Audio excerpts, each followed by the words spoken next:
السلام عليكم ورحمة الله وبركاته. إن الحمد لله نحمده ونستعينه ونستغفره ونعوذ بالله من شرور أنفسنا ومن سيئات أعمالنا. من يهده الله فلا مضل له ومن يضلل فلا هادي له. وأشهد أن لا إله إلا الله وحده لا شريك له وأشهد أن محمدا عبده ورسوله أما بعد فأعوذ بالله من الشيطان الرجيم. بسم الله الرحمن الرحيم. يا أيها الذين آمنوا اتقوا الله حق تقاته ولا تموتن إلا وأنتم مسلمون. وقال أيضا قالوا سبحانك لا علم لنا إلا ما علمتنا إنك أنت العليم الحكيم. قال رب اشرح لي صدري ويسر لي أمري واحلل عقدة من لساني يفقه قولي ربي زدني علما. அளவற்ற அருளாளனும் நிகரற்ற அன்புடையவனுமாகிய அல்லாஹ்வின் திருப்பெயர் போற்றி புகழ்ந்து ஆரம்பம் செய்கின்றேன். அந்த ஏக இறைவனின் சாந்தியும் சமாதானமும் இறுதி தூதர் முஹம்மது ரசூலுல்லாஹ் ஸல்லல்லாஹு அலைஹி வஸல்லம் அன்னவர்களின் மீதும் அன்னவர்கள் குடும்பத்தார்கள், தோழர்கள், தாபிஈன்கள், தபஉத் தாபிஈன்கள், சத்தியத்தையும் ஏகத்துவத்தையும் நமக்கு எடுத்து சொன்ன இமாம்கள், குறிப்பாக இரவு தொழுகையை தொழுது முடித்துவிட்டு அவனுடைய இல்லத்தில் அவனுடைய மார்க்கத்தை கேட்டறிவதற்காக இங்கு ஒன்று கூடியிருக்கும் நம்மவர்கள் அனைவர்களின் மீதும் வந்து சேரட்டுமாக என்று பிரார்த்தித்தவனாக எனது தொடர் உரையை நான் ஆரம்பம் செய்கின்றேன். அல்லாஹின் மாபெரும் கிருபையினால் சொர்க்கத்தை கொண்டு சுப செய்தி சொல்லப்பட்ட நல்ல மனிதர்கள் என்கிற தலைப்பின் கீழ் தொடர்ச்சியாக அல்லாஹும் அல்லாஹுடைய ரசூலும் யாரையெல்லாம் சொர்க்கவாதி என்று குறிப்பிட்டிருக்கின்றார்கள் என்கிற தொடரை நாம் பார்த்து வருகிறோம். இடையில நேற்றைய தினம் ஒரு நாள் விடுபட்டதுனால யாரையெல்லாம் நம்ம பார்த்திருக்கிறோம் அப்படின்னு அந்த தலைப்பை மட்டும் ஒரு தடவை உங்களுக்கு ஞாபகப்படுத்திடுறேன். அல்லாஹும் அல்லாஹுடைய ரசூலும் யாரையெல்லாம் சொர்க்கவாதி அப்படின்ட்டு இந்த உலகத்துல வாழும் பொழுதே சுப செய்தி சொல்லி இருக்கிறாங்கன்னா, முதல்ல நபிமார்கள் எல்லோருமே சொர்க்கவாதிகள் தான். நபிமார்கள் நபியாக தேர்ந்தெடுக்கப்படுவதற்கு முன்பாக சாதாரண மனிதர்களாக இருப்பாங்க. அப்படி சாதாரண மனிதர்களாக இருக்கும் பொழுது ஏதேனும் தவறுகள் செய்திருந்தாலும் கூட அந்த தவறுகள் எல்லாம் மன்னிக்கப்பட்டு விடும். அவங்க எல்லாருமே நபிமார்கள் என்று சொல்லப்படக்கூடிய எல்லாருமே சொர்க்கவாதிகள் தான். ரெண்டாவதா நம்ம யாரை பார்க்கோம் அப்படின்னா, மரியம் அலைஹிஸ்ஸலாம் குறிப்பிட்டு சில மனிதர்களுடைய பெயரை சொல்லி சொர்க்கவாதி, அதற்கு தகுதியானவர்கள் அப்படின்னு அல்லாஹ் சொல்றான். அதுல ரெண்டாவதா மரியம் அலைஹிஸ்ஸலாத்து வஸ்ஸலாம் அவங்கள பார்த்தோம். மூன்றாவதா ஃபிரௌனின் மனைவி ஆசியா அம்மா, அவர்களும் சொர்க்கவாதி. உலகத்தில் உள்ள எல்லா இறை நம்பிக்கையாளர்களுக்கும் அவங்க ஒரு முன் உதாரணமாக இருக்கிறாங்க அப்படின்னு அல்லாஹ் சொல்வதை நாம் பார்த்தோம். அப்புறம் நான்காவதாக பத்ரு போர்க்களத்துல யாரெல்லாம் கலந்து கொண்டார்களோ அவர்கள் எல்லாருமே சொர்க்கவாதி அப்படின்றத பார்த்தோம். ஐந்தாவது குகைவாசிகள் எல்லோருமே, அந்த குகைவாசிகள்ல அந்த குகையில இருந்த எல்லாருமே சொர்க்கவாதி அப்படின்றத நம்ம பார்த்தோம். இப்ப அடுத்ததை நம்ம யாரை பார்க்க போறோம் அப்படின்னா, அல்லாஹ்வின் தூதர் ஸல்லல்லாஹு அலைஹி வஸல்லம் அவங்களும் இவர்களை குறித்து சொல்லி இருக்கிறாங்க. குர்ஆன்ல 48வது அத்தியாயம் 18வது வசனம். குர்ஆன்ல 48வது அத்தியாயம் 18வது வசனத்துல குறிப்பிட்ட இறை நம்பிக்கையாளர்களை அல்லாஹ் பொருந்தி கொண்டான், அவர்களும் சொர்க்கவாதி என்பதாக அல்லாஹ் சொல்றான். அது யாரு, அந்த வரலாறு என்ன, இதை இன்ஷா அல்லாஹ் இன்னைக்கு ஃபுல்லா நம்ம பார்க்க போறோம். லகது ரலியல்லாஹ், நம்ம ஆரம்பத்திலேயே நம்ம சொன்னோம், சில வாசகங்களை கொண்டு அல்லாஹ் ஒரு மனிதரையோ அல்லது குறிப்பிட்ட மனிதரையோ சில வாசகங்களை கொண்டு சொன்னான் என்றால் அவர்கள் சொர்க்கவாதி. அதுல ஒரு வாசகம் தான் ரலியல்லாஹ். லகது ரலியல்லாஹு, திட்டமாக அல்லாஹ் பொருந்தி கொண்டான். அல்லாஹ் பொருந்தி கொண்டான் என்றால் மறுபடியும் அவர்களை அதிருப்தி கொள்ள மாட்டான். யாரை பொருந்தி கொண்டான்? அனில் முஃமினீன், சில இறை நம்பிக்கையாளர்களை. எந்த இறை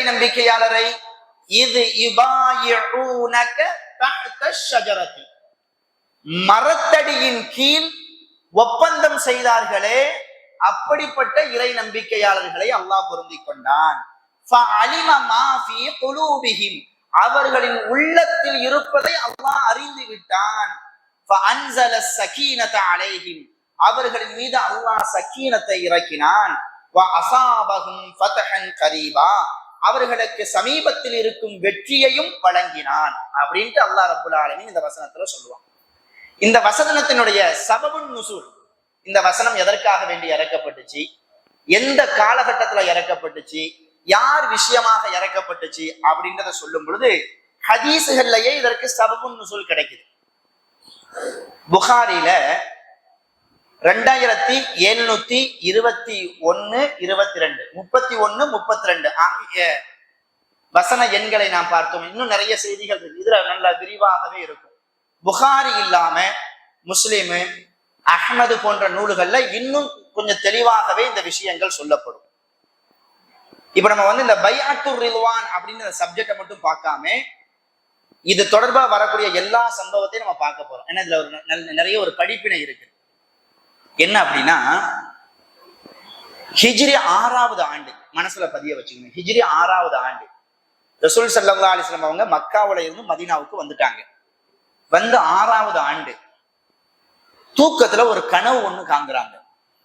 என்ன கனவுனா, மறுபடியும் மக்காவிற்கு செல்வதை போல காபத்துல்லாஹ்வினுடைய சாவி அல்லாஹ்வின் தூதர் ஸல்லல்லாஹு அலைஹி வஸல்லம் அவர்களின் கைகளில் கொடுக்கப்படுவதை போல ஒரு கனவு ஒண்ணு காண்கிறாங்க.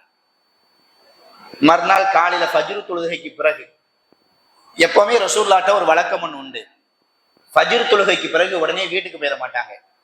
சூரியன் உதயமாகும் வரையிலும் பள்ளியிலேயே இருப்பாங்க. நபித்தோழர்கள்ல பெரும்பாலான நபித்தோழர்களும் பள்ளியிலேயே இருப்பாங்க. அவங்களுக்குள்ள நல்ல விஷயங்களை பேசிக்கிடுவாங்க. நபித்தோழர்கள் தன்னுடைய தோழர்கள் என்ன பேசுறாங்க, அதுல நல்லது எது கெட்டது எதுன்னு சொல்லிட்டு ரசூலுல்லாஹ் கவனிச்சுட்டும் இருப்பாங்க. அதே போல சில சமயங்கள்ல தான் கண்ட நல்ல கனவுகளையும் தோழர்கள்ட்ட சொல்லுவாங்க.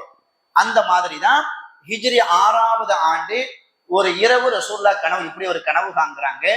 தன்னுடைய தோழர்கள்ட்ட அதை சொல்றாங்க. என் அருமை தோழர்களே, நான் ஒரு கனவு கண்டேன். அந்த கனவில் மறுபடியும் நாம் மக்காவிற்கு செல்வதை போல மக்காவினுடைய காபத்துல்லாஹ்வினுடைய சாவி என்னுடைய கையில் கொடுக்கப்படுவதை போல நான் ஒரு கனவு கண்டேன் அப்படின்னு மட்டும் சொல்றாங்க. இப்படி சொன்னா சுப்ஹானல்லாஹ், நபித்தோழருடைய முகத்திலெல்லாம் பயங்கரமான சந்தோஷம், பயங்கரமான சந்தோஷம். இந்த செய்தியை சொன்ன உடனேயே சில நபித்தோழர்கள் மக்காவிற்கு புறப்படுவதற்கு தயாரும் ஆயிட்டாங்க. ரசூலுல்லாஹ் ஒன்னும் சொல்லல, மக்காவுக்கு வாங்க போகணும் வைக்கணும் அப்படின்லாம் ஒன்னும் சொல்லல. கனவு சொல்றாங்க, மக்காவுக்கு போற மாதிரி கனவு கண்டேன், காபத்துல்லாஹ்வுடைய சாவி எனக்கு கொடுக்கப்படுற மாதிரி, இதைத்தான் சொன்னாங்க. சஹாபாக்கள் எல்லாம் ரொம்ப சந்தோஷம் அடைகிறாங்க. காரணம் என்ன? நிறைய நற்செய்திகள் ரசூல் ஸல்லல்லாஹு அலைஹி வஸல்லம் அவர்களின் கனவின் மூலமாக இந்த சமூகத்திற்கு வழங்கப்பட்டிருக்கு. நபிமார்களுக்கு வஹீகள் பல வகை உண்டு, நல்ல கனவுகளும் இறை செய்திதான். அப்போ ரசூல் ஸல்லல்லாஹு அலைஹி வஸல்லம் அவங்க இப்படி ஒரு கனவு கண்டிருக்கிறாங்க, அதை நம்ம கிட்ட சொல்றாங்கன்னா ஏதோ ஒரு சந்தோஷமான ஒரு நிகழ்ச்சி நடக்க போகுது, நம்ம மறுபடியும் மக்காவுக்கு போக போறோம் அப்படின்ற மாதிரி சந்தோஷத்துல நபித்தோழர்கள் எல்லாம் ரொம்ப ரொம்ப புன்னகையோட இருக்கிறாங்க. நபித்தோழர்கள்ல பெரும்பான்மையான மக்கள், இப்ப அபூபக்கர் ரலியல்லாஹு, உமர் ரலியல்லாஹு, உஸ்மான், பெரும்பான்மையான மக்கள் முஹாஜிர்கள், மக்காவாசிகள் தானே. அவங்க எல்லாம் யாருக்காக வேண்டி எதுக்காக வேண்டி மதீனாவுக்கு வந்தாங்க? அல்லாஹ்வுடைய மார்க்கத்துக்காக வேண்டி வந்தாங்க. பெரும்பாலான முஹாஜிர்களுடைய சொந்த பந்தங்கள் எங்கதான் இருந்தாங்க? மக்காவுல தான் இருந்தாங்க. மதீனாவுக்கு வந்ததுக்கு பிறகு அவங்க மறுபடியும் மக்காவுக்கு போகவே இல்லை. எப்ப நமக்கு போகிறதுக்குண்டான வாய்ப்பு கிடைக்கும், எப்ப போகிறதுக்குண்டான வாய்ப்பு கிடைக்கும்னு சொல்லிட்டு அவங்க துடிச்சுக்கிட்டு இருக்கிறாங்க. சொந்த பந்தங்களை பார்ப்பது ஒரு ஆர்வம். இன்னொன்னு என்ன அப்படின்னா, காபத்துல்லாவை சந்திக்க போறோமே, காபத்துல்லாவை தரிசிக்க போறோமே. எத்தனை வருஷம் ஆச்சு? 6 வருஷம் ஆச்சு காபத்துல்லாவை பிரிஞ்சு. மறுபடியும் அந்த காபத்துல்லாவை நம்ம சந்திக்கிற மாதிரி ஒரு சூழலை இந்த கனவு சொல்கிறது என்றால் நபித்தோழருடைய உள்ளம் எவ்வளவு சந்தோஷப்படும். இவன் நம்மளே எடுத்துக்கிடுவோமே, காபத்துல்லாவுக்கு ஒரு உம்ரா செய்யறதுக்குண்டான ஒரு வாய்ப்பு நமக்கு கிடைக்குது அப்படின்னா நம்ம சந்தோஷப்படுவோமா மாட்டோம்? நமக்கு அது சொந்த ஊர்லாம் கிடையாது. அந்த ஊரை நம்ம பிரியப்படுறோம், அந்த காபத்துல்லாவை நம்ம பிரியப்படுறோம். பெரும்பாலும் உம்ராக்கு போயிட்டு வருவாங்கல்ல முஅத்தமிரீன்கள், ஹஜ்ஜி செஞ்சுட்டு வருவாங்கல்ல ஹாஜிகள், ஹஜ்ஜுடைய காலகட்டத்திலலாம் பார்த்தீங்கன்னா பயங்கரமான வெயில் அடிக்கும், கடுமையா கஷ்டங்கள் இருக்கும். அந்த மாதிரி அரஃபா பெருவழியில இருக்கிறது, மினால இருக்கிறது, அதெல்லாம் ரொம்ப கஷ்டமான ஒரு விஷயம் தான். இருந்தாலும் அதையெல்லாம் சகித்து கொண்டு அல்லாஹ்வுடைய நன்மையை எதிர்பார்ப்பாங்க. இவ்வளவு கஷ்டப்படுறாங்கல்ல, ஒவ்வொரு ஹாஜிகளும் ஒவ்வொரு முஅத்தமிரீன்களும் அந்த ஹஜ்ஜையும் உம்ராயும் முடிச்சுட்டு வரும் பொழுது மதீனாவில இருந்து கிளம்பக்கூடியவங்க இருப்பாங்க, மற்ற இடங்கள்ல இருந்து கிளம்பக்கூடியவங்க இருப்பாங்க. அவங்களுடைய உள்ளம் இறுதியாக அல்லாஹ்ட்ட என்ன துவா செய்யும் தெரியுமா? யா அல்லாஹ், இந்த வருஷம் ஹஜ்ஜுக்கு வந்துட்டோம், இந்த வருஷம் உம்ராக்கு வந்துட்டோம், இத ஒவ்வொரு வருஷமும் எங்களுக்கு நசீபாக்கி தாயா அல்லாஹ் அப்படின்னு கேட்பாங்க. அது நமக்கு சொந்த ஊரு கிடையாது. அந்த கடமையை நிறைவேற்ற போகும் பொழுது நிறைய கஷ்டங்கள் தான் இருக்கும். இருந்தாலும் கூட நம்முடைய உள்ள என்ன துவா செய்து, ரப்பே ரட்சகனே, இந்த வருஷம் எனக்கு இந்த ஒரு வாய்ப்பை தந்துட்டேன், இந்த மாதிரி ஒவ்வொரு வருஷமும் இந்த வாய்ப்பை தாயா அல்லாஹ் அப்படின்னு கேட்பாங்க. நம்மள எத்தனையோ பேர் உம்ராக்கு போகாம இருப்போம், ஹஜ்ஜுக்கு போகாம இருப்போம். அவங்களுடைய உள்ளத்தெல்லாம் பாத்தீங்கன்னா எப்ப நமக்கு அந்த வாய்ப்பு கிடைக்கும், எப்ப அந்த காபத்துல்லாவை நம்ம பார்க்க போறோம் அப்படின்ற ஒரு சந்தோஷம் இருக்குதா இருக்கு இல்லையா? நமக்கே இப்படி இருக்குது அப்படின்னா அல்லாஹ்வுடைய ரசூலை நேரில் கண்டு அந்த மக்காவுடைய சிறப்பை எல்லாம் நன்கு அறிந்து, காபத்துல்லாவுடைய சிறப்பை எல்லாம் நன்கு அறிந்து உள்வாங்கி அதை சுவைத்த அந்த மக்கள் தான் முஹாஜிர்கள். அந்த மக்கள் அல்லாஹ்வுக்காக வேண்டி மதீனாவுக்கு போனாங்க. மறுபடியும் மக்காவிற்கு வருவதற்குண்டான ஒரு வாய்ப்பு கிடைக்குது அப்படின்னு தெரிஞ்சா சந்தோஷப்படுவாங்களா மாட்டாங்களா? இங்க இருக்கிறவங்களை யாராச்சும் வெளிநாட்டு வாழ்க்கை வாழ்ந்திருக்கிறீங்களா? வெளிநாட்டுல போய் 2 வருஷம் 3 வருஷம் யாராச்சும் இருந்துட்டு வந்திருக்கீங்களா? நம்ம ஊர்ல ரொம்ப இருக்கிறீங்க. நீங்க வெளிநாட்டுல இருந்து ஊருக்கு வருவீங்கல்ல, அதுக்கு ஒரு 2-3 நாளைக்கு முன்னாடி உங்களுடைய உள்ளம் எப்படி இருக்கும்? 2 மாசம் மேக்சிமம் அந்த மாதிரிலாம் இருக்கும். நம்ம ஊர்ல இருந்து கொஞ்சம் அதிகமா வெளிநாட்டு மக்கள் ரொம்ப கம்மின்னு நினைக்கிறேன். எங்க பகுதிகளில இருந்து நிறைய வெளிநாடு தான். சொல்ல போனா வெளிநாட்டு மாப்பிள்ளைக்கு தான் பொண்ணு கொடுப்பேன்னு வேற ஒரு பெரிய ஒரு விஷயமா இருக்கு. அது ஒரு பக்கம். அப்போ வெளிநாட்டுக்கு போறோம். வெளிநாட்டுக்கு நம்ம எதுக்கு போறோம்? சம்பாதிக்க போறோம், நல்ல காசு பணத்தை சேர்க்க போறோம். இந்த ஊர்ல நம்ம ஊர்ல இல்லாத நிறைய விஷயங்களை அங்க பாக்குறோம். ஆனா சம்பாதிக்க போறோம், கை நிறைய சம்பாதிக்கிறோம். அங்க இருந்து மறுபடியும் நம்ம ஊரு குக்கிராமமா தான் இருக்கும். நம்ம ஊருக்கு வரணும்னு சொன்னா 1 மாசத்துக்கு முன்னாடியே தூக்கம் வராது. ஊருக்கு போறோம் அந்த நாள் நெருங்க நெருங்க நெருங்க நெருங்க 1 வாரம் ஆயிடுச்சு அப்படின்னா அவர் அப்படியே மிதப்பாரு. ஊருக்கு போறோம், அதுவும் கல்யாணம் ஆகி ஒரு சஃபர் போயிட்டு மறுபடியும் ஊருக்கு வராரு அப்படின்னா அவ்வளவுதான். அவர் அப்படி கனவுலையே மிதப்பாரு. ஊருக்கு வரத்துக்கு 1 நாள் 2 நாளைக்கு முன்னாடி அவரை கையிலேயே பிடிக்க முடியாது, சாப்பிடவே மாட்டாரு, சாப்பாடே தேவை இருக்காது. அதே மாதிரிதான் லீவு முடிஞ்சு இங்க இருந்து போவார்ல, 1 வாரத்துக்கு முன்னாடியே சாப்பாடு தண்ணிலாம் அடைச்சிரும், சாப்பாடே எடுக்காது. ஐயோ மறுபடியும் போகணுமே, மறுபடியும் அங்க போறது எதுக்குதான்? சம்பாதிக்கத்தான் போறோம். ஆனா கவலை, ஐயோ ஊருக்கு அப்படியே இந்த குர்பானி மாட்டை ஆடுக்கெல்லாம் கண்ணில் கத்தி ஆடுன்னு சொல்லுவாங்க. அந்த மாதிரி லீவு முடிஞ்சு மறுபடியும் வெளிநாட்டுக்கு போகணும் அப்படின்னாவே ரொம்ப கஷ்டம். 1 வாரத்துக்கு முன்னாடியே கனவு வர ஆரம்பிச்சிடும். நம்ம மேனேஜர் அடிச்சு எழுப்புற மாதிரி, மதிய சாப்பாட்டுக்கு அப்படியே மேல தொங்கிக்கிட்டே சாப்பிட்ற மாதிரிலாம் கனவு வரும் நமக்கு. சாதாரண இந்த மாதிரி ஒரு வாழ்க்கைக்கு நமக்கு இப்படி இருக்குது. சஹாபாக்கள் அந்த மக்காவை ரசிச்சாங்க, காபத்துல்லாவை தன்னுடைய உயிரை விட அதிகமாக நேசிச்சாங்க. இருந்தாலும் ஒரு சூழல், அந்த மார்க்கத்திற்காக வேண்டி எங்க போனாங்க? மதீனாவுக்கு போனாங்க. மறுபடியும் மக்காவிற்குள் வருவதற்குண்டான ஒரு சூழல் வருது அப்படின்னு சொன்ன உடனே ரொம்ப சந்தோஷப்படுறாங்க. சில நபித்தோழர்கள் இந்த கனவை கண்ட உடனே ரசூலுல்லாஹ்ட்ட கேட்கிறாங்க, யார் ரசூலுல்லாஹ், அவ பயணத்துக்கு தயாராகட்டுமா அப்படின்னு கேட்கிறாங்க. கனவை சொல்றாங்க, தோழர்கள் கேட்கிறாங்க, அவ பயணத்துக்கு தயாராகட்டுமா அப்படின்னு ரசூலுல்லாஹ் கேட்கிறாங்க. நான் சொன்னது கனவை தான் சொன்னேன், நீங்க என்ன பயணத்துக்கெல்லாம் ரெடி ஆகட்டுமான்னு கேட்குறீங்க அப்படின்னு கேட்ட உடனே சிரித்த முகத்தோடு இருந்த நபித்தோளுடைய முகம் வாட ஆரம்பிச்சிருச்சு. ரசூலுல்லாஹ் பாக்குறாங்க, சரி நபித்தோழர்கள் சந்தோஷப்படுறாங்க, இந்த சந்தோஷத்தை அப்படியே நிலைக்க செய்வோம். சொல்றாங்க, பயணத்துக்கு தயாராகுங்க, வாங்க நம்ம உம்ராக்கு போகலாம் அப்படின்றாங்க. எத்தனாவது வருஷம்? ஹிஜ்ரி 6வது வருஷம். இப்படி சொன்ன மாத்திரத்திலேயே 1000த்திற்கும் மேற்பட்ட நபித்தோழர்கள் பயணத்துக்கு ரெடி ஆயிட்டாங்க. ரசூல் ஸல்லல்லாஹு அலைஹி வஸல்லம் அவங்க இப்படிப்பட்ட ஒரு படையோடு உம்ரா செய்ய போறாங்க. முஹம்மதும் முஹம்மதுடைய தோழர்களும் ஒரு பெரிய படையோடு மக்காவை நோக்கி வருகிறார்கள் அப்படின்ற செய்தியோட கூடுதலா என்ன செய்தியும் போயிடுச்சுன்னா, இந்த மக்காவை கைப்பற்ற வருகிறார்கள் அப்படின்ற செய்தியும் போயிடுச்சு. 1000 பேர் சேர்ந்து வராங்கன்னா அந்த படை எவ்வளவு பெருசா இருக்கும், அந்த மக்கள் எழுப்பக்கூடிய அந்த புழுதிகள் எப்படி இருக்கும், அத தூரத்துல இருந்து பார்க்கக்கூடியவங்க என்ன இவ்வளவு பெரிய படை சொல்லாம கொள்ளாம வராங்கன்னா ஏதோ ஒரு சதி திட்டத்தோடு தான் வருவாங்க போல அப்படின்ற மாதிரி அந்த வரக்கூடிய அந்த வழிகள்ல சில ஊர்கள்லாம் இருக்கும்ல, அவங்க ரொம்ப பயந்து போய் மக்கால போயிட்டு முகமதுடைய தோழர்களும் பெரிய படை பட்டாளத்தோட வராங்க, நீங்க அவ்வளவுதான் அப்படின்ற மாதிரி சொல்லிட்டாங்க. உடனே மக்காவாசிகள் உண்மை நிலைய தெரியாம ஹாலிது பின் வலீத் அப்ப இஸ்லாத்துக்கு வரல, அவங்க தலைமையில சில குதிரை வீரர்களை அனுப்பிச்சு வச்சு முகமதும் முகமதுடைய தோழர்களும் ஊருக்குள்ள வரக்கூடாது, நீங்க என்ன வேணாலும் செஞ்சுக்கங்க, தடுத்து நிறுத்துங்க, எப்படினாலும் நீங்க இது பண்ணிக்கங்க அப்படின்ட்டாங்க. ஹாலிது பின் வலீத் என்ன செய்யறாரு, கொஞ்சம் குதிரை வீரர்களோட வந்து நிக்கிறாரு வழியில. ரசூலுல்லாஹ் பாக்குறாங்க, யார் அது, ஹாலிதா, ஐயா அவர் எதுக்கு வந்து நிக்கிறாரு. விசாரிக்கும் போதுதான் தெரியுது, இப்படி நம்ம வரதை தவறாக நினைத்து கொண்டு சண்டை போட தான் வரோம், மக்காவை கைப்பற்றதான் வரோம் அப்படின்ற மாதிரி நினைச்சுக்கிட்டு ஹாலிது சண்டை போட வந்து நிக்கிறாரு. ஆனா நம்ம சண்டை போட வரலையே, நம்ம எதுக்கு வந்திருக்கிறோம், உம்ரா செய்யலாம் வந்திருக்கிறோம். சரி வேண்டாம், நேரா போனோம் அப்படின்னா அவரை சந்திக்கணும், சண்டை போடணும், இதெல்லாம் பெரிய பிரச்சனையா இருக்கும், வலப்பக்கமாக திரும்பி குறுக்கு வழியாக மக்காக்குள்ள போயிடலாம் அப்படின்னு சொல்லிட்டு ரசூல் ஸல்லல்லாஹு அலைஹி வஸல்லம் அவங்க சொல்றாங்க.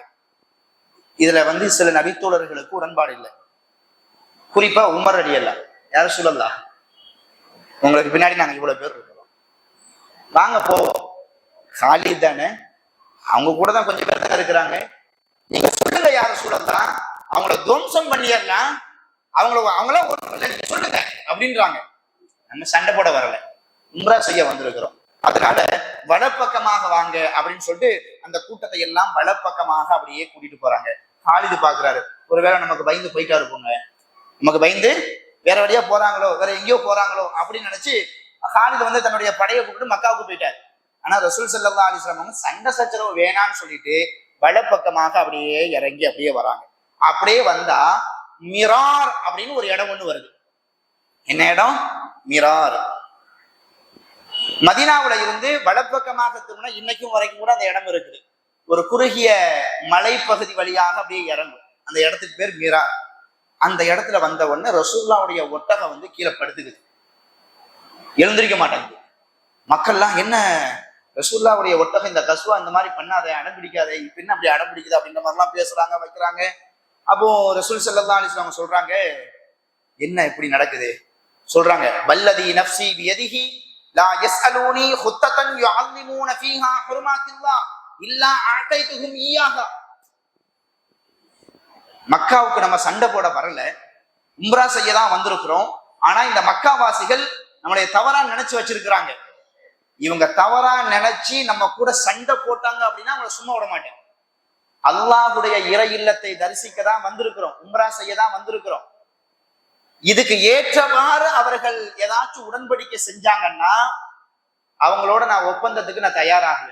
இது இல்லாம வீம்புக்கு அவங்க சண்டைக்கு தான் வர்றாங்க அப்படின்னா நானும் உண்டு இல்லைன்னு பாக்குறதுக்கு ரெடியா தான் இருக்கிறேன், போட்டு பார்க்கலாம் அப்படின்ற மாதிரி ரொம்ப வைராக்கியத்தோட சொல்றாங்க. இப்படி சொல்லி முடிச்சுட்டு ஒட்டகத்தை தட்டுறாங்க, ஒட்டகம் எழும்பிருக்கு. மறுபடியும் என்ன செய்யறாங்கன்னா அப்படியே போறாங்க. அங்க போனா ஹுதைபியான்னு சொல்லிட்டு ஒரு இடம் ஒண்ணு வருது, இந்த மிரார்ன்னு சொல்லிட்டு ஒரு இடம் ஒண்ணு வருது பாத்தீங்களா.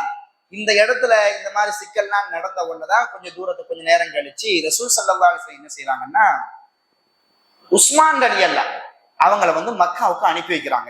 எதுக்கு அனுப்பி வைக்கிறாங்கன்னா, நாங்க வந்த நோக்கம் சண்டை போடுறதுக்கு கிடையாது, உம்ரா செய்ய தான் வந்திருக்கிறோம், ஆனா நீங்க தவறா நினைச்சு வச்சிருக்கிறீங்க, நாங்க சண்டை போடலாம் வரல அப்படின்ற ஒரு செய்திய மக்காவாசிகளுக்கு அனுப்பி வைக்கணும்.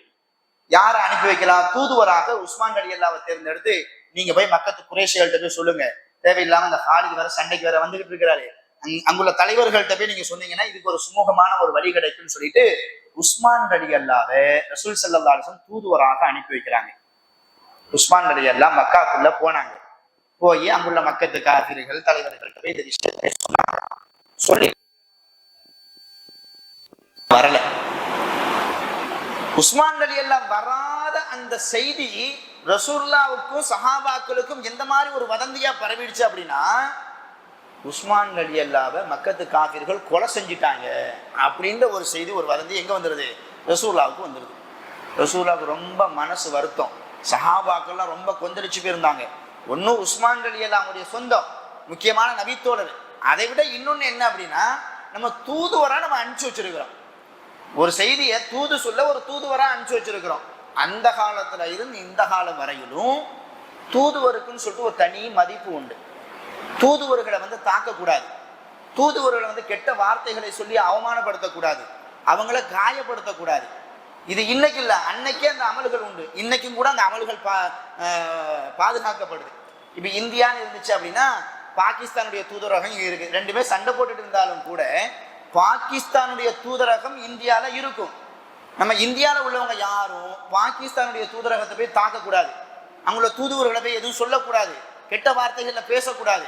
அதெல்லாம் செஞ்சோம் அப்படின்னா மிகப்பெரிய ஒரு சண்டையாயிரும். அந்த மாதிரி செய்யவே கூடாது. இன்னைக்கு வரைக்கும் அது பாதுகாக்கப்படுது. அப்போ உஸ்மான் ரலியல்லாஹு நம்ம ஒரு தூதுவரா அனுப்பிச்சு வச்சிருக்கிறோம். தூதுவரை எப்படி கை வைக்க போச்சு? அவங்க தூதுவரை எப்படி கொள்ள போச்சு? இதை விடக்கூடாது, இதுக்கு பள்ளிக்கு பள்ளி நம்ம வாங்கி எத்திரணும் அப்படின்னு சொல்லிட்டு ஒரு மரத்தடிக்கு கீழே, ஆனா அது எந்த மரம் அப்படின்லாம் சொல்லப்படலை. உமர் ரலியல்லாஹுடைய காலகட்டத்தில் அந்த மரம் வெட்டப்பட்டுடுச்சு. அந்த மரம் இருந்துச்சு அப்படின்னா அதை வச்சு கூட ஒரு பெரிய ஒரு பிதாத்துக்கள் உண்டாக அல்லாஹ்வே குர்ஆன்ல சொல்லிட்டானே, பையத்து செய்யப்பட்ட மரம் அப்படின்னு சொல்லிட்டு அந்த மரத்தை வேற ஏதாச்சும் ஒரு வகையில கொண்டு வந்துருவாங்கன்னு சொல்லிட்டு உமர் ரலியல்லாஹுடைய ஆட்சி காலத்துல அந்த மரத்தையே வெட்டிட்டாங்க. ஆனா அது எந்த மரம்னு சொல்லிட்டு சொல்லப்படல. இன்னைக்கு அந்த மரம் இல்லை, ஆனா குர்ஆன்ல சொல்லப்பட்டிருக்குது. அப்போ ரசூல் ஸல்லல்லாஹு அலைஹி வஸல்லம் அவங்க உஸ்மான் ரலியல்லாஹு கொல்லப்பட்டுட்டாங்க அப்படின்னு அந்த வதந்தி செய்தி வந்த உடனே சஹாபாக்களை எல்லாம் கூப்பிட்டு, இதுக்கு நம்ம சும்மா விட்டுறக்கூடாது, நம்ம நல்ல நோக்கத்துக்காக வேண்டி வந்திருக்கிறோம், நம்முடைய நோக்கத்தை சொல்றதுக்கு ஒரு தூதுவரை அனுப்பிச்சு வச்சா அந்த தூதுவரை இந்த மாதிரி செஞ்சிருக்கிறாங்களே, வாங்க எல்லாரும் வாங்க பையத் செய்யும். உஸ்மானுடைய கொலைக்கு பழிக்கு பழி நாம் வாங்க வேண்டும், யாரும் பின்வாங்கி ஓடிடக்கூடாது. இதுல உங்களுடைய உயிரே போனாலும் சரி கடைசி வரைக்கும் நீங்க நிக்கணும் அப்படின்னு சொல்லிட்டு ரசூல் ஸல்லல்லாஹு அலைஹி வஸல்லம் ஒரு பையத் ஒன்று வாங்குறாங்க. ரசூலுல்லாஹ்வுடைய கைக்கு மேல நிறைய நபித்தோழர்கள் என்ன செய்றாங்க? கை வச்சு, இதுக்கு நம்ம பள்ளிக்கு பழி வாங்குவோம், பின்வாங்க மாட்டோம், இந்த அநீதிக்கு எதிராக கண்டிப்பாக நம்ம நீதியை நிலைநாட்டுவோம் அப்படின்னு சொல்லிட்டு நிறைய நபித்தோழர்கள் பையத்து கொடுக்குறாங்க.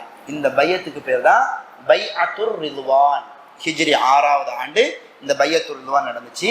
இதை குறிச்சுதான் அல்லாஹ் சொல்றான் 48வது அத்தியாயத்துல 18வது வசனத்துல சொல்லும் பொழுது, அந்த மரத்தடிக்கு கீழே பையத் செய்தார்கள் அல்லவா இறை நம்பிக்கையாளர்கள், அவர்களை அல்லாஹ் பொருந்தி கொண்டான். அது எத்தனை பேர் அப்படின்றத சொல்லப்படல. அந்த பையத்துர் ரிதுவான்ல யாரெல்லாம் கலந்து கொண்டார்களோ அவருடைய உள்ளம் ரொம்ப தூய்மையானதாக இருந்துச்சு. அல்லாஹ் சொல்றான் அவங்களுடைய உள்ளம் ரொம்ப தூய்மையானதாக இருந்துச்சு, அதனால அல்லாஹ் அவர்களை பொருந்தி கொண்டான் அப்படின்னு சொல்லிட்டு அந்த வசனம் நமக்கு சொல்லித்தரும். அப்போ அந்த பையத்துர் ரிதுவான் எல்லாம் நடந்து முடியுது. முடிஞ்சதுக்கு பின்னாடி செய்தி வருது. என்ன செய்தி? உஸ்மான் ரலியல்லாஹு கொல்லப்படல, உஸ்மான் ரலியல்லாஹு வரவும் செய்யறாங்க. இதுல மேலதிகமா இன்னொரு சின்ன ஒரு தகவலை மட்டும் நான் பதிவு பண்ணிக்கிறேன். இந்த பையத்துர் ரிதுவான் சொல்லிட்டு ஒன்று இருக்கு பாத்தீங்களா, இந்த பையத்தை வச்சுட்டு தான் இந்த சூஃபிசம் சொல்லிட்டு ஒன்று இருக்குது. இந்த தர்காவாதிகள் அவங்க என்ன செய்வாங்கன்னா, வாழும் காலங்கள்லயே தன்னை ஒரு அவுலியான்னு சொல்லிக்கிடுவாங்க. அவுலியான்னு சொல்லிக்கிட்டு தன்னுடைய சீடர்களுக்கு பையத்து கொடுப்பாங்க. அந்த பையத் என்கிற அந்த வழிமுறையே இந்த பையத்துர் ரிதுவான்ல இருந்தா அவங்க என்ன செஞ்சாங்க? எடுக்க ஆரம்பிச்சாங்க. ரசூல் ஸல்லல்லாஹு அலைஹி வஸல்லம் அவங்க பையத்து செஞ்சாங்கன்னா அது சொன்னா அது வேற டாபிக். இப்ப ஷேக்மார்கள் வலிமார்கள் அவுலியாக்கள் சொல்லிட்டு பையத்து செய்யறாங்கல்ல, இது பாத்தீங்கன்னா ரொம்ப ரொம்ப மூடத்தனமான ஒரு விஷயம். ஒரு காலகட்டத்தில் நானும் பையத்தெல்லாம் செஞ்சிருக்கிறேன். ஒரு ஷேக்கிட்ட போயிட்டு அவரு என்ன சொன்னாலும் சரி, பெரும்பாலும் இந்த மாதிரி அவுலியாக்கள் செய்யக்கூடிய அந்த பையத்தெல்லாம் எப்படி இருக்கும் அப்படின்னா, நம்ம சிந்திச்சு பார்த்தாவே ஐயையோ இவங்களுக்கும் முஸ்லீமுக்கும் எந்த ஒரு சம்பந்தமே இல்லையே, இஸ்லாத்தினுடைய அடிப்படை கொள்கையை தகர்க்கிற மாதிரி தான் இவங்க சொல்லிட்டு இருக்கிறாங்க. பாங்கு சொல்லுவாங்க, ஆனா அந்த அவுலியா என்ன செய்ய மாட்டார்? தொழுகவே மாட்டார். ஆனா நம்ம கேள்வி கேட்கக்கூடாது, என்ன அவுலியா?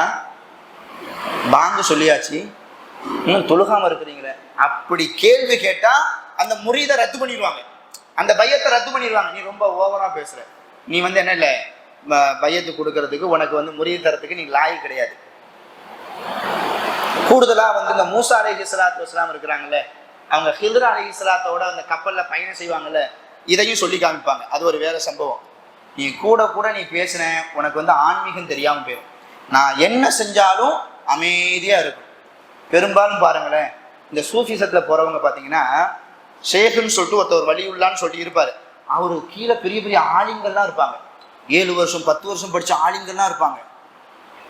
நம்மளும் ஒரு காலகட்டத்தில் அப்படி இருந்தோம். மண்டையெல்லாம் பிச்சுக்கும், என்னடா இது அவுளியான்னு சொல்றாரு, பீடி குடிக்கிறாரு இவர், என்ன அவுளியா பீடி குடிக்கிற அவுளியா, என்னடா இவர் அவுளியான்னு சொல்றாரு, தொழுகவே மாட்டிருக்காப்லையே. நிறைய பேர் கொண்டு பணத்தை கொண்டு கொட்டுவாங்க, நிறைய பணம் சேரும். இப்போ அவுளியாக்கு ஜக்காத்தான், அவர் ஜக்காத்தையே அவருடைய வாழ்நாளை கொடுக்க மாட்டார். அவர் ஜக்காத்து பணத்தை வாங்க மட்டும்தான் செய்வார், சதக்கா பணத்தை வாங்க மட்டும்தான் செய்வார், யாருக்கும் சதக்காவே கொடுக்க மாட்டார். இப்படிலாம். ஆனால் இப்போ ஒன்றுமே புரியாது. ஆனால் ஒன்னே ஒன்று மட்டும் நல்லா தெரியும், இவங்களுக்கும் இஸ்லாத்துக்கும் சம்பந்தமே இல்லை அப்படின்னு மட்டும் ஊர்ஜிதமாக தெரியும். ஆனால் எந்த ஒரு கேள்வியும் என்ன செய்யக்கூடாது, அவங்கள கேட்கவே கூடாது. அந்த மாதிரி அந்த வலி உள்ளாக்கள் ஷேகுமார்கள்லாம் என்ன செய்வாங்கன்னா பையத் செய்யறதுக்கு இதைத்தான் ஆதாரமாக கிடையாது. ரசூலுல்லாஹ் செய்யலையா, சஹாபாக்கள் கேள்வி கேட்டாங்களா, கேள்வி கேட்கவே இல்லையே. அந்த மாதிரி நீங்க கேள்வி கேட்காம பையத் செஞ்சுட்டு என் பின்னாடி நீங்க வந்தீங்கன்னா டைரக்டா எங்க கூட்டு போயிருவேன், சொர்க்கத்துக்கு கூட்டு போயிருவேன். அவங்களுடைய கான்செப்டே இதுதான். இந்த முரீது வாங்கிட்டு இருக்கிறாங்களே, இவங்களுடைய கான்செப்டே என்ன அப்படின்னா, நம்மளாலாம் சொர்க்கத்தை நேரடியாலாம் பெற முடியாது, அல்லாட்ட நேரடியாலாம் நம்மளால பேச முடியாது, அல்லாட்ட நேரடியாலாம் சொர்க்கத்தை கேட்டு நம்மளால வாங்க முடியாது. இந்த மாதிரி ஒரு ஷேக் இருந்தாரு, ஒரு வலியுள்ளா இருந்தாருன்னா அவரை வச்சு, இவர் உன்னுடைய நேசர் தானே, இவர் பெரிய வலியுள்ளா தானே, நான் இவரோட சேர்ந்திருந்தேன், நான் இவரோட முரீது, அதனால என்னையும் சொர்க்கத்துக்கு அனுப்பிடு. அல்லாஹ் அனுப்பிடுவானா, நல்ல பூசையை போட்டு நரகத்துக்கு தான் அனுப்பி வைப்பான். அல்லாஹ் பாதுகாக்கும். இதெல்லாம் ஒரு பெரிய பாவமான ஒரு செயல். இதற்கெல்லாம் இந்த பையத்து ரிதுவான ஒரு ஆதாரமாக காட்டி, ரசூலுல்லாஹ்ட்ட எப்படி சஹாபாக்கள் பையத் செஞ்சுட்டு ஒண்ணுமே கேட்காம அந்த போர்க்களத்துக்கு என்னுடைய உயிரையும் கொடுக்கறதுக்கு நான் ரெடியா இருக்கிறேன்னு சொன்னாங்களோ, அதே மாதிரி நீங்க பையத் செஞ்சிட்டீங்கன்னா நீங்க எதையுமே கேட்கக்கூடாது, நாங்க சொல்றது அப்படியே வரும். அதுக்கப்புறம் தான் அல்லாஹ்வுடைய கிருபையில தௌஹீதுடைய எழுச்சி ஒன்று பையத்துனா என்ன, பையத் யாருக்கு செய்யணும், பையத் ரசூல் ஸல்லல்லாஹு அலைஹி வஸல்லம் செஞ்சாங்கன்னா அது என்ன முறை, இதெல்லாம் விலைக்கு சொன்னதுக்கு பின்னாடி நிறைய சகோதரர்கள் தவறான வழிகாட்டுதல்ல இருந்த அமைப்புகள்ல இருந்து வெளியில வந்து தௌஹீதை விளங்கி மக்களுக்கு தௌஹீதை சொல்லக்கூடிய ஒரு தாயிகளாலாம் மாறிட்டாங்க, அல்ஹம்துலில்லாஹ்.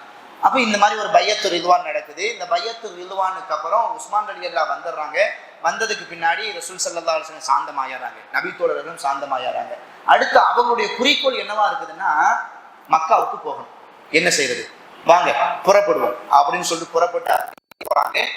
போற வழியில தான் ஹுதைபியா அப்படின்ற ஒரு இடம் ஒன்று வருது.